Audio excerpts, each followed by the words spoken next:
Bueno, muy buenos días para todos. Primero que todo hay que, en lo que es la producción agrícola, es necesario precisar términos y también en cualquiera de las actividades del hombre.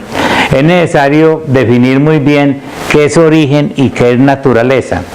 El origen generalmente es el principio, es la procedencia de una cosa, es la causa, aquello que hace que una cosa se produzca.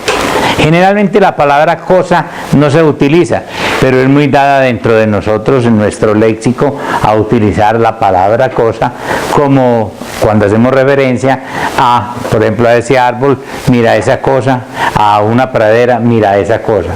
Y la naturaleza es la manera de ser fundamental de una especie, es un conjunto de instintos, actitudes de esa especie que nosotros debemos entenderlas.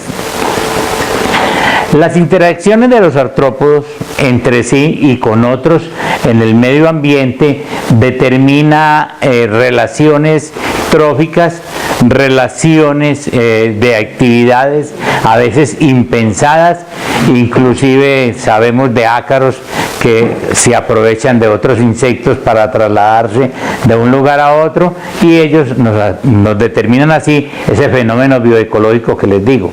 Pero dentro de esto hay unas características que son muy importantes y que han asegurado el éxito de estos artrópodos en el planeta Tierra. Primero que todo, la diversidad taxonómica.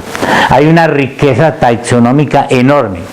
Dependiendo de la escuela del pensamiento de taxónomos, si son los gringos o si son los ingleses o los australianos, se habla de 28, 30, 32 órdenes de insectos. Algunos autores dicen que existe 1 millón de especies conocidas, otros que 1,5 millones, otros que 3,5 millones. El doctor Wilson, el máximo biólogo viviente que hay en el planeta Tierra, vino hace 5 años a Colombia y él dice que hay 50 millones de especies de insectos descubiertas y por descubrir. En los congresos de la Sociedad Colombiana de Entomología, cada año se presentan nuevos trabajos con nuevas especies de estos artrópodos. Se dividen en pterigotas y pterigotas, bien sea que tengan o no posean alas, y solamente en el caso de los ácaros. Algunos autores hablan que existen más de 10.000 especies, pero uno tiene un gran interrogante de 10.000 especies porque solamente 2 constituyen problemas en cultivos de flores. Tienen una característica, en segundo lugar, que los hace importantes, la abundancia poblacional. La abundancia poblacional la medimos en términos de densidad, y la densidad es el número de individuos por unidad de hábitat, unidad de área, por unidad, por ejemplo, en una hoja, por ejemplo, en una guayaba, por ejemplo, en una naranja, y es indicadora esa densidad de la abundancia. Entonces, para uno puede decir la densidad de población de esta plaga es alta o es baja. Los colémbolos, sabemos que los colémbolos tienen más o menos más de 1.000 colémbolos por centímetro cuadrado de suelo. Los ácaros tienen colonias que son incalculables, la cantidad de individuos que hay. Los sinfílidos, por ejemplo, puede tener más de 2.000 sinfílidos por gramo de suelo. Las cantidades son inconmensurables y son difíciles a veces de calcular. Una tercera característica son las diferencias morfométricas entre los diferentes grupos de especies que hay en cada uno de los órdenes. Hay algunas que se diferencian de otras. Por ejemplo, en el caso de los ácaros y tris, que vamos a hablar hoy de ácaros y de tris, los cuerpos en los ácaros son ovalados y aplanados. En el caso de los tris son cuerpos alargados y diminutos. Tris palmi, que llegó aquí al oriente antioqueño, que llegó a Colombia, la primera vez que se descubrió en Colombia, lo encontramos allí en Santuario. Es un insecto que mide 1 milímetro de longitud, 1.2 milímetros de longitud, tiene un cuerpo alargado y se constituyó en uno de los problemas más graves en la producción de hortalizas. En cuarto lugar, la persistencia, una característica que tienen los insectos. Miren ustedes un zancudo en una noche, en un hotelucho, uno de algún pueblo.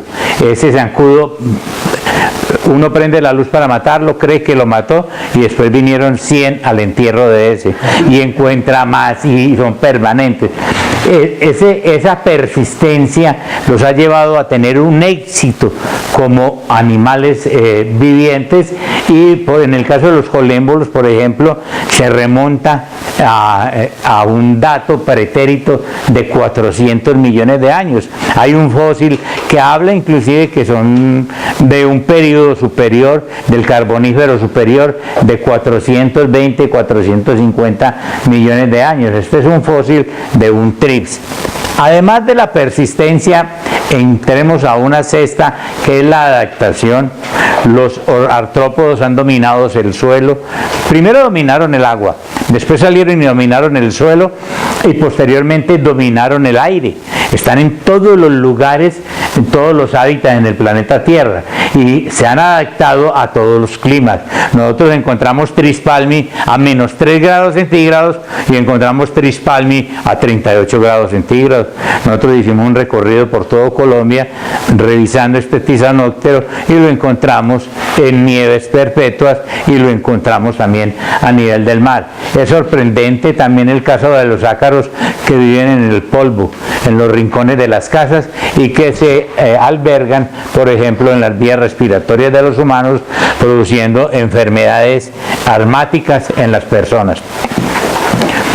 En el origen cronológico, que es como la octava característica, todavía no se ha podido terminar esta parte. Se habla que viniendo del Carbonífero superior de más de 400 millones de años, hay un dato interesante que los quiero comentar.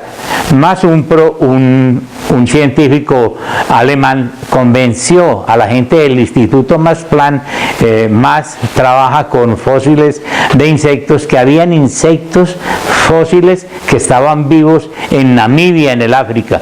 En Namibia hay unas cordilleras donde el hombre nunca había puesto su planta del pie y convenció y financiaron una expedición de 16 entomólogos y se fueron para Namibia y encontraron lo que llamaron el insecto clip. Ese insecto clip lo agruparon en un orden nuevo de insectos que se llama el Mantophalmatodea. Y eso es un orden nuevo para la ciencia. Inclusive ustedes entran a internet por esta palabrita Mantophalmatodea y van a encontrar nuevas especies. Con 70 millones de años de esos fósiles, Max fue capaz de demostrar que existían vivos allá. Como él se imaginó la posibilidad de que estos insectos todavía poco evolucionados estuvieran persistiendo en esas montañas en Namibia, en el África. De allí pasamos a la parte de cómo se han especializado ellos, especialmente para molestarle la vida a los humanos, porque se han convertido en problemas de plagas. Tenemos los ácaros que son plagas y hay ácaros de diferentes familias como la Eriófide, como la Tetraníquide, como la Tenuipálpide. Bueno, hay diferentes tipos de familias que después veremos más en detalle y han adquirido importancia económica.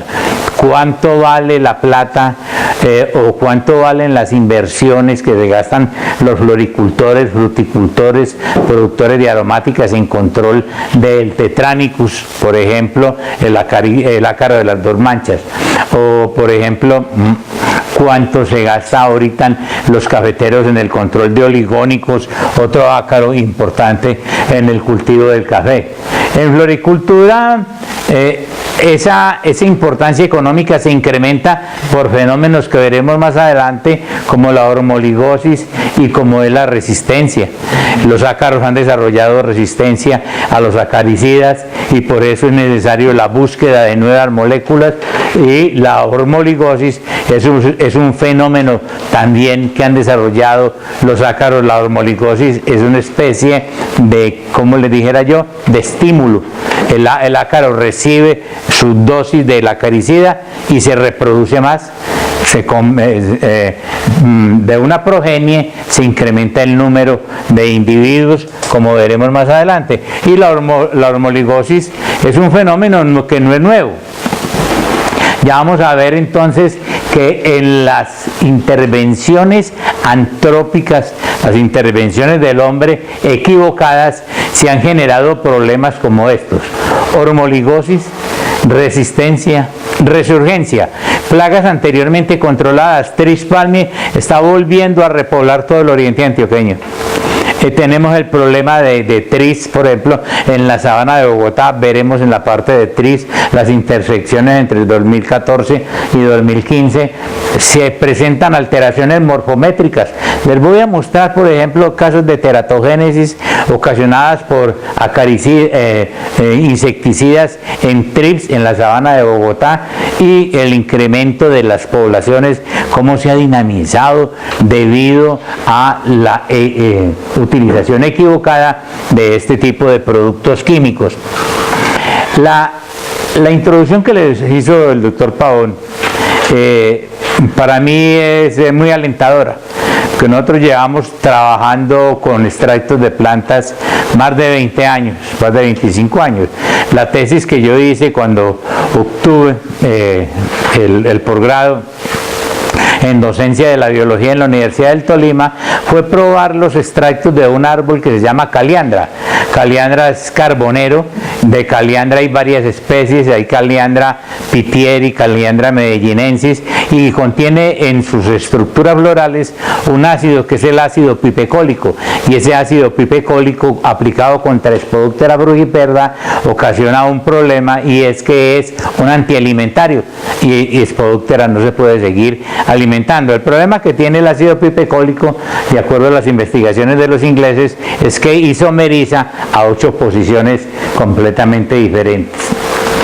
En aspectos bioecológicos relacionados con el uso del control químico, se sabe que el conocimiento nuestro en la biología, la ecología y el comportamiento de los insectos y de los artrópodos es bastante deficiente.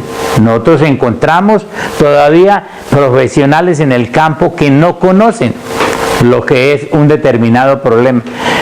Hicimos una capacitación para un grupo de colegas de una empresa acá, y los llevé al campo y montamos las estaciones de muestreo, y les dije, bueno, vamos a buscar trips. Y entonces llegaron los muchachos que venían de la costa y me dijeron, eche profe, ¿qué es un tris? ¿Cómo es un tris? Ya lo vimos allá en la foto, así de grande, no, así no es de grande, no. Entonces tuve que empezar primero a recolectar los trips y mostrárselos que era un tris, porque nunca habían visto un ataque. Hoy por hoy, por ejemplo, el algodón en Natagaima tiene un ataque de un trips de una manera impresionante. Se esperaba un trips que venía para atacar rosas de la Colombia, el Citrotris dorsalis, y resultó atacando algodón. El algodón de Natagaima lo arrasó por completo. Hacen 8 o 10 aplicaciones y no han podido salir adelante. El control químico genera efectos negativos, como son ya la resistencia y resurgencia que dijimos ahora, pero a esto agreguemos los residuos tóxicos en los alimentos, las intoxicaciones que se producen. Aquí en el oriente antioqueño, cuando llegó el tris palmi, se tuvo que declarar la emergencia hospitalaria, todos los hospitales llenos de gente por problemas, operarios agrícolas intoxicados, porque todos los insecticidas se utilizaron para el control de esta plaga y ninguno dio resultado porque ninguno tenía licencia ICA. Hay destrucción de enemigos naturales, hay contaminación general, y hoy por hoy hay un problema sobre todo con productos neonicotinoides, como es la eliminación de los polinizadores. El problema de el acabar los polinizadores viene siendo documentado desde hace mucho tiempo. Nosotros hace N años denunciamos la utilización del PENCAP, el metilparatium microencapsulado. El metilparatium microencapsulado es que en pequeñas capsulitas plásticas meten el metilparatium, se aplica en los campos y las abejas accidentalmente recolectan esas capsulitas plásticas, las llevan a las colmenas. Allí con la temperatura biológica de estos insectos benéficos se rompe la matriz de plástico, se libera el insecticida y mata a las abejas. Los microencapsulados en Colombia fue una formulación que lentamente, pero afortunadamente salió del mercado, no se siguió vendiendo, pero hoy los neonicotinoides están siendo aplicados y dando resultados equivocados sobre los polinizadores. Sobre eso hay una discusión muy grande, porque hay gente que sostiene que no, que es un ácaro el que mata a los polinizadores, un varroa posiblemente. Otros dicen que no, que se producen otro tipo de situaciones. La situación en forma concreta es que ellos generan un fenómeno que se llama el síndrome del desorden en la ubicación de la colmena y de detectar las abejas donde está su colmena. Entonces las abejas que entran siempre le comunican a las que salen donde hay comida, donde hay mieles, donde hay néctares, donde deben recolectar y volver a entrar. Eso dicen algunas personas que, por ejemplo, está siendo motivado por otros factores como la variabilidad climática. La gente habla de cambio climático, a mí me gusta hablar de variabilidad climática porque lo que se está dando allí es esto.